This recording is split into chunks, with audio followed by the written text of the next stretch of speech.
Good morning all. How you all are? Hope you all are well and we will meet soon. This is Nitin from Gurukul International School, Janjgir, and from today we will start our English online classes. Today we will discuss a poem, A Tiger in the Zoo, from the book First Flight. So let's start.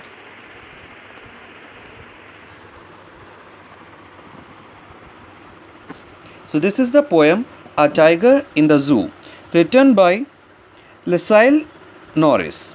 In this poem, the poet had made a beautiful contrast between a tiger in the zoo and a tiger in the natural habitat, that is, jungle. We will discuss each paragraph. We will discuss hard words, their meaning, and the literary devices used in this poem. So we will start with the first paragraph.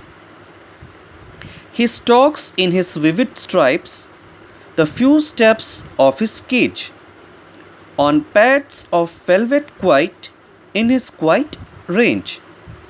First we will discuss the difficult words. Stalks means to move slowly. Pads means pause, matlab panja. Rage means anger. So in these lines, the poet is saying about a tiger in a zoo.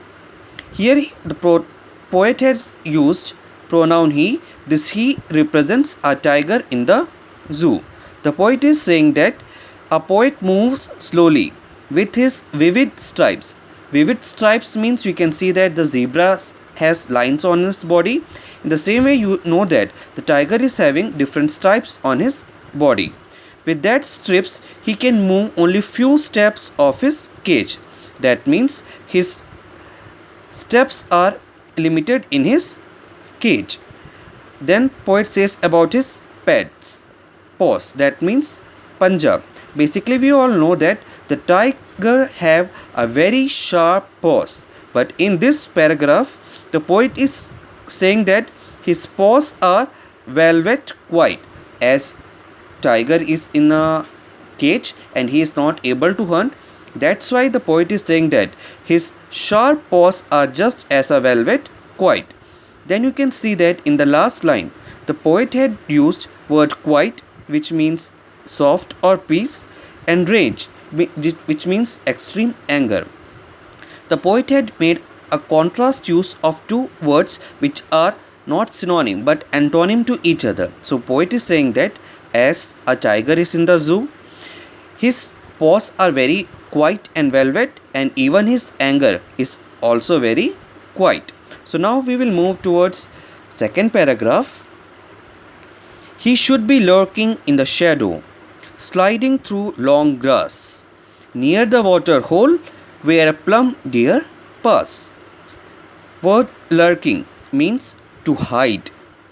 Plump means soft. So what poet is saying in this paragraph?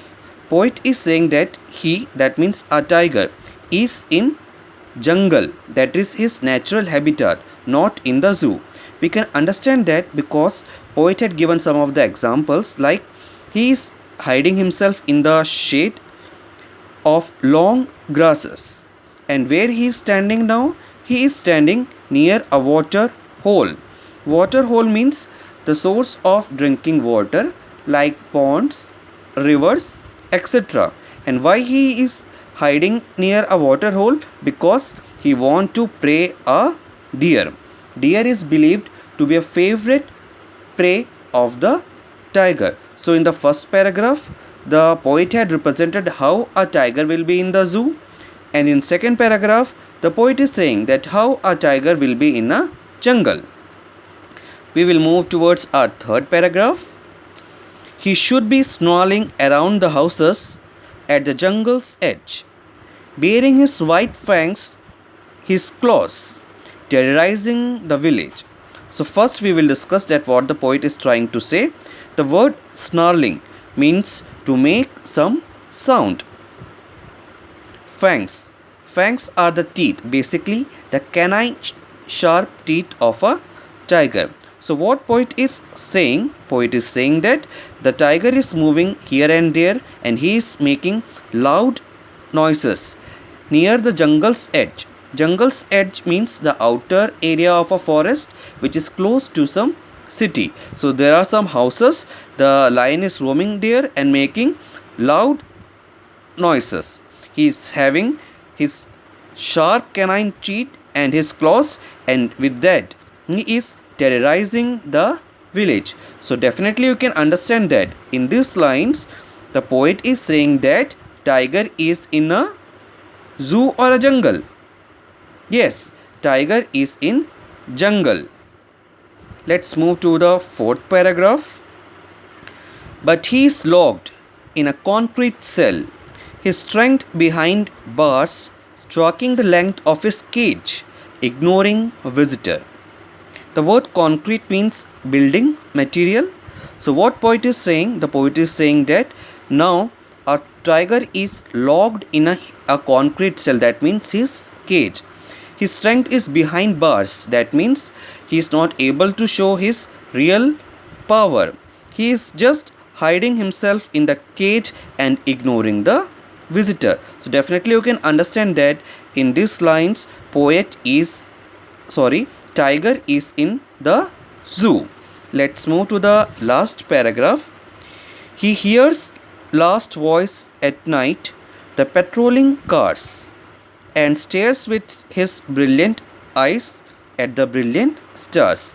This one is the concluding paragraph, and in this paragraph the poet is presenting the pathetic condition of a tiger in his cage, that although he is a very powerful animal, he can hunt, he can prey, but what he is doing, he was just listening the patrolling cars. That means the people who are keeping watch on the animals of zoo, and he is just looking at the brilliant stars. Basically we also have the habit that we look at the stars in the night, we think about the beautiful day, we think about our future.